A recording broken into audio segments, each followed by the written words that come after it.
Hello, buddies. Hello, friends.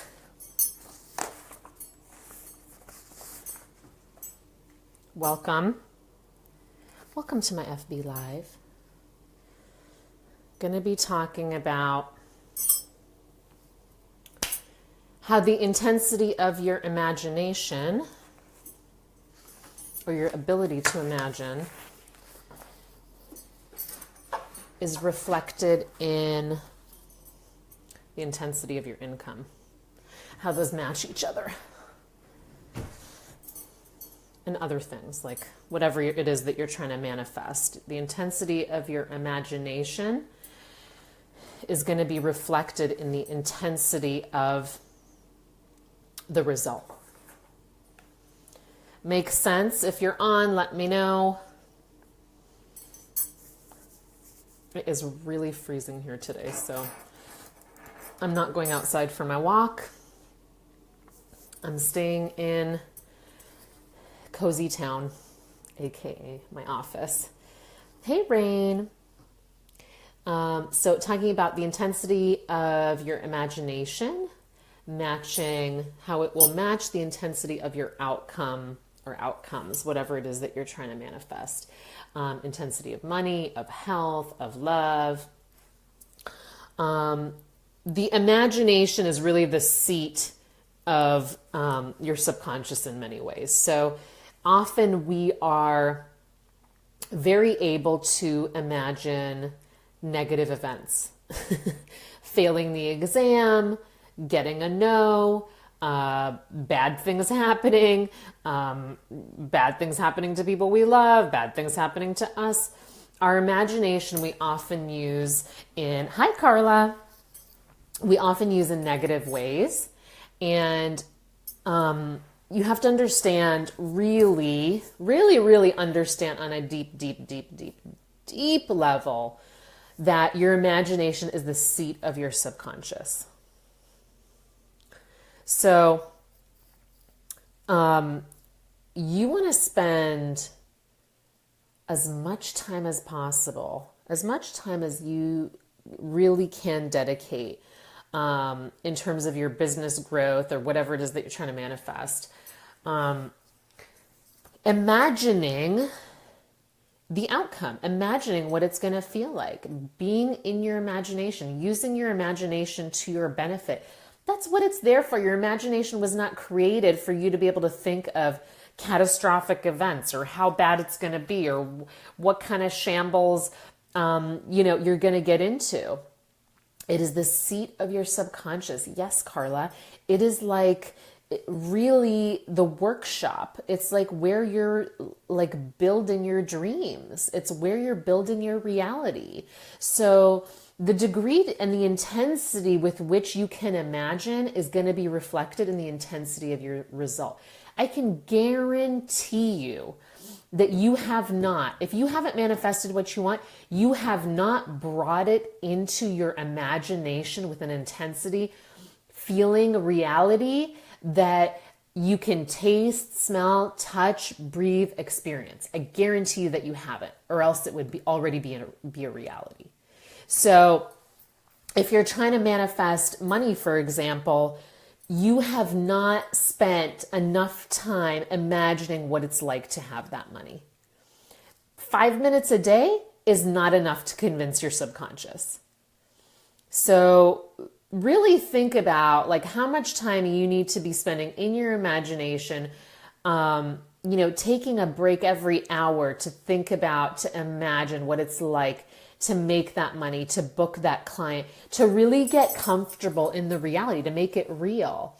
It is so easy to forget this daily, Carla. It is, because we get caught up in the hustle and the bustle, and mindset is a lot of work. There's a lot of things to juggle in your mindset. So, but this is a really important piece of that puzzle. Hey, Ivona, is it snowstorming yet in NYC? So it really is a huge piece to your subconscious being able to manifest what you want. You have to imagine it with a level of intensity. It is, oh my God. Ivona is the owner of a famous vintage clothing store in New York called Love Day. Check her out on Instagram and stuff if you have a love of vintage, beautiful vintage clothes. So the degree to which you can imagine, hey Maria, the degree to which you can imagine, the intensity with which you can imagine the partner you want to fall in love with, the business you want to have, the client you want to attract, the conversation you want to attract,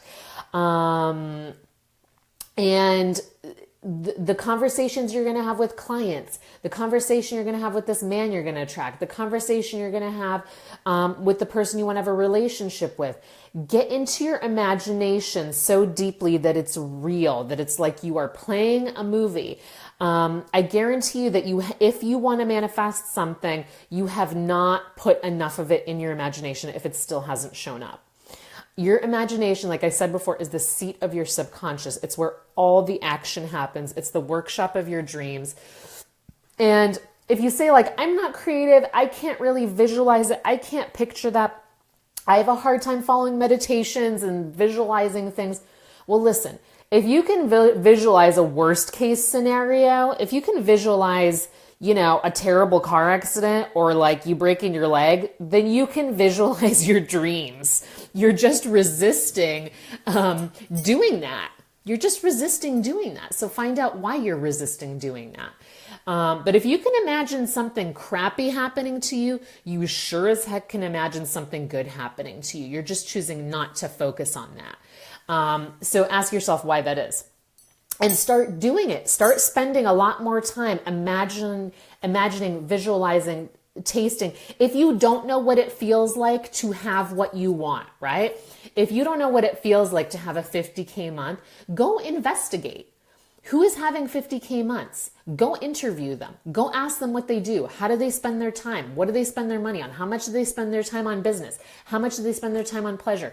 How much time do they spend with their family? Go investigate what it looks like to have what you want. You want a house on the beach? Go visit some houses on the beach. Go, looking in Trulia or Zillow or wherever you look. Go look at what it looks like. Go look how much it costs. Go look at what the down payment is.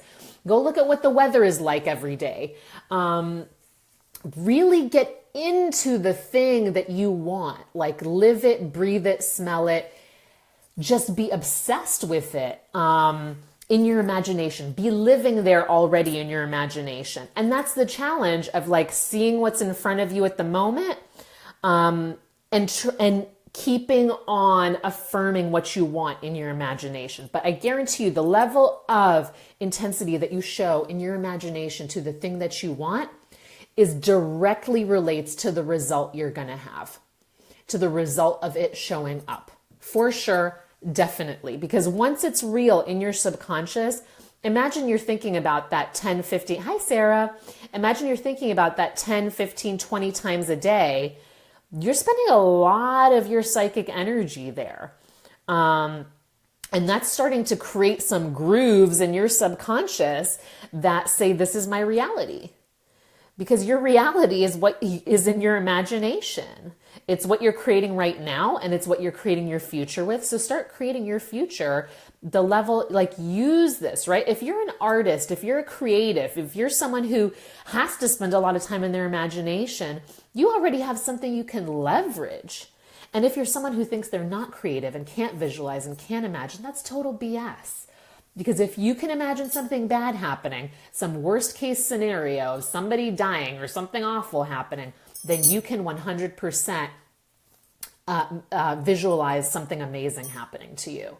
You're choosing not to do that. You're choosing to maybe think about what you don't have. You're choosing to maybe think about the lack. You're choosing maybe representing men in NYC. Hey, Scott.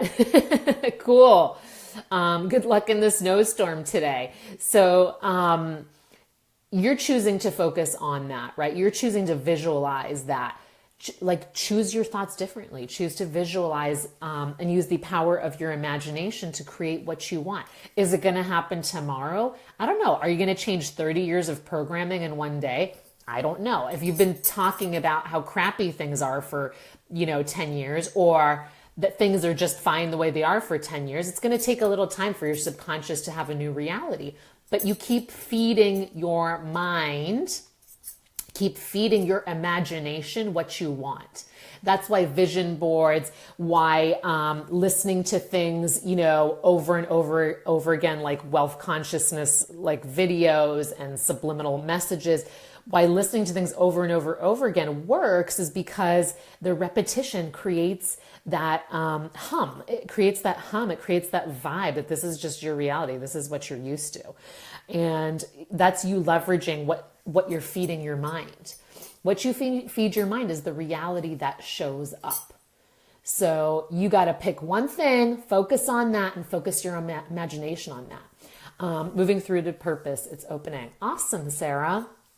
Yeah, definitely. You can be visualizing your purpose really clearly, really specifically. Like, it's easy to imagine a beach, but is it easy to imagine making $50,000 a month in your business, what all the moving pieces are, what's happening with your family, what's happening with your partner, what's happening with the rest of your extended family, how are you spending your money, who do you have lunch with, how many meetings a week do you have that are business meetings, what kind of discovery calls do you have, all those kinds of pieces. Like, you want to be filling your imagination with that and making it real. And if you don't know, find out. If you don't know hey Molly, there's my mentor. I love you. If you don't know what it's like to have what you want, then go find out. It is a juggling act. It definitely is. If you don't know